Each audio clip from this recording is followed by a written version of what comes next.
Einen wunderschönen guten Tag und herzlich willkommen zu einem neuen und weiteren Video. Heute geht es um diesen Opel Corsa, beziehungsweise mehr oder weniger geht es um das Werkzeug, beziehungsweise um die Prüflampe. Heute geht es um die Prüflampe, welche 12 Volt, von 6 Volt bis 24 Volt Spannung misst, Kfz-Prüflampe von der Marke Stahlmax. Kauflink unten in der Videobeschreibung, Artikelnummer 120413. Ich wollte euch die Prüflampe einmal vorstellen, wofür man eine Prüflampe benötigt im Kfz-Bereich und wo der Unterschied drin ist bei den Prüflampen und wo ich die meistens oder gerne verwende. Und ja, gehen wir einmal näher auf die Prüflampe ein und ich würde sagen, los geht's. Also wo drin die sich unterscheiden, ist natürlich einmal, es gibt LED-Prüflampen und es gibt Halogen-Prüflampen. Das bedeutet, da ist eine Halogenlampe drin oder eine LED drin. Ich nehme immer sehr, sehr gerne Halogenlampen.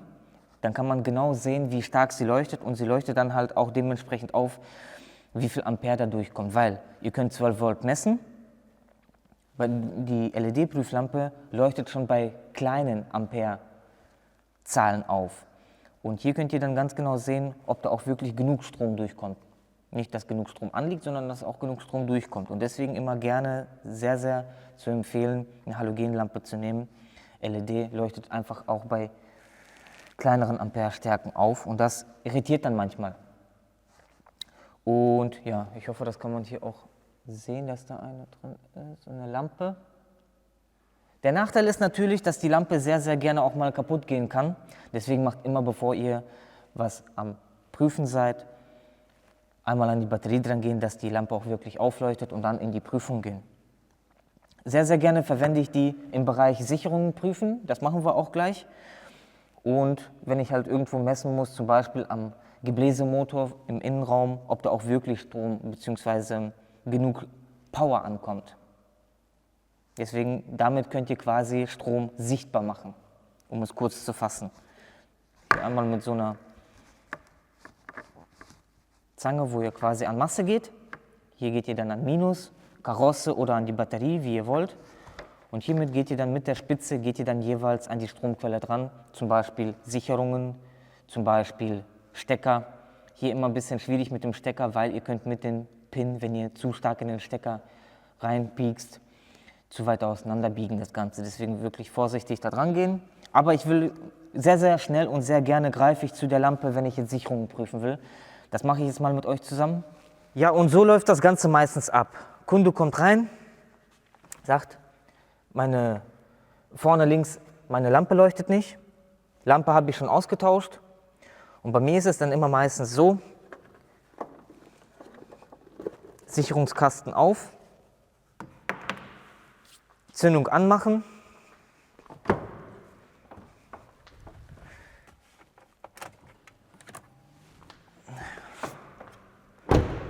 Zündung anmachen, jeweils das Bauteil, also jetzt Licht anmachen oder Blinker oder je nachdem, für was ihr jetzt Strom sucht oder die Sicherung prüfen wollt, weil bis man jetzt Fahrzeugschein rausholt, bis man die Daten rausgesucht hat, nicht jeder hat die Möglichkeit, in irgendwelche Programme zu gehen, um sich zu gucken, welche Sicherung ist denn jetzt dafür zuständig. Und dann gehen wir hier einmal auf Masse und können dann hier einmal drauf gehen. Mal einmal das Gebläse aus. Ich habe jetzt einmal Licht ausgemacht. Ich demonstriere das jetzt mal hier an der großen Sicherung. Da könnt ihr einmal mit der Prüflampe hier dran und hier dran. Das bedeutet, wenn hier Strom drauf ist, dann muss hier auch Strom drauf sein. Und so könnt ihr dann die ganzen Sicherungen abgehen, ohne dass ihr jetzt alle Sicherungen ziehen müsst und wieder einstecken müsst, weil da passieren manchmal die Fehler, dass man die Sicherung in einen falschen Steckplatz steckt. Und so geht man die Sicherung dann durch. Den Nachteil, den wir jetzt bei einer Prüflampe von 6 bis 24 Volt haben, ist, die leuchtet jetzt etwas schwach, weil die natürlich für 24 Volt auch ausgelegt ist. Zu empfehlen ist es, dass ihr eine Prüflampe für Pkw holt. Die 24 Volt haben wir im Lkw-Bereich und im Pkw-Bereich haben wir 12 Volt. So, natürlich haben wir nicht auf jeder Sicherung links und rechts Strom drauf. Das bedeutet, dass wir das Bauteil hier nicht bestromt haben. Da müssten wir dann die Sicherung rausholen und angucken. Und so könnt ihr dann quasi Schritt für Schritt die Sicherungen schnell prüfen, sage ich jetzt mal. Oder das Ganze hier auch einmal sichtbar machen. Das bedeutet, dass so kann man sich das circa merken. Natürlich 12 Volt würde jetzt viel, viel heller leuchten. So, und so könnt ihr dann die Sicherungen durchgehen. Ja Leute, so viel zum Thema Prüflampe. 6 bis 24 Volt, das ist ein guter Allrounder, sage ich jetzt mal, wo man von 6 Volt quasi Rollerbereich, PKW und LKW mit der Prüflampe abgewickelt hat.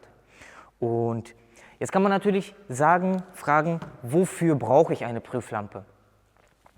Jeder oder der eine oder andere würde sagen, ich brauche keine Prüflampe, ich kann das auch mit dem Multimeter machen. Ja, du kannst es mit dem Multimeter machen. Das Problem, was du beim Multimeter hast, du stellst es zum Beispiel auf 12 Volt ein, er kann die 12 Volt zeigen. Es kann aber sein, dass das Kabel eventuell irgendwo gequetscht oder auf ein paar Fasern sitzt. Das würde dir bei der Prüflampe auffallen, weil die dann nicht so hell leuchten würde. Das bedeutet, mit dem Multimeter hättest du jetzt das Problem, dass du die Amperemessung machen müsstest. Und das Amperemessung, da kommen wir auch noch zu, da musst du quasi dein Multimeter in die Leitung klemmen. Also mit einer Prüflampe kannst du immer sehr, sehr gut sichtbar machen, ob genug Saft, Power auf der Leitung ist oder auf der Sicherung ist. Das zum Thema Prüflampe. Schreibt mal gerne unten in die Kommentare, wer schon mal mit einer Prüflampe gearbeitet hat. Vorteile, Nachteile. Lasst uns das Thema mal durchkauen, dass das durchgekaut ist. Und ja, zu empfehlen ist es wirklich 12 Volt zu haben im Pkw-Bereich oder ein Allrounder immer zu haben, wenn man jetzt, der Nachteil ist natürlich, wenn du 12 Volt hast, kannst du im LKW nicht mehr benutzen, weil dann die Lampe natürlich immer durchfliegt. Und wie gesagt, schreibt mal Vorteil, Nachteil, LED oder Halogenlampe zu verwenden. Ja, ansonsten, ihr könnt auch natürlich gerne dazu schreiben, wie ihr so die Sicherungen prüft. Und ja, wie gesagt, es ist halt immer nicht ganz einfach, sich technische Informationen, mittlerweile gibt es ja kaum Handbücher in den Autos, wo eine Sicherungsbelegung mit dabei ist. Bei den neuen Fahrzeugen kannst du es eigentlich schon meistens vergessen. Bei den älteren Fahrzeugen ist im Handbuch noch so eine Sicherungsbelegung dabei. Und deswegen schnell zur Prüflampe greifen, die Sicherung eben abpicken und dann hat man eventuell schon die ein oder andere kaputte Sicherung. Ja, das zu dem Thema Prüflampe, Prüflampen. Kauflinks unten in der Videobeschreibung. Ihr bekommt das Ganze, könnt das Ganze von Stahlmax erwerben, von XXL Automotive mit dem Rabattcode VITYAWOLF 10 könnt ihr unten nochmal 10% bekommen auf die Prüflampe oder irgendwelche Werkzeuge. Ja, das zu dem Thema. Und wenn ihr noch irgendwelche Fragen zu der Prüflampe habt oder allgemein zu dem Prüflampenthema, schreibt unten eure Fragen. Ja, ich würde sagen, wenn euch das Video gefallen hat, lasst einen Daumen da, lasst ein Abo da. Bis zum nächsten Mal. Tschüss!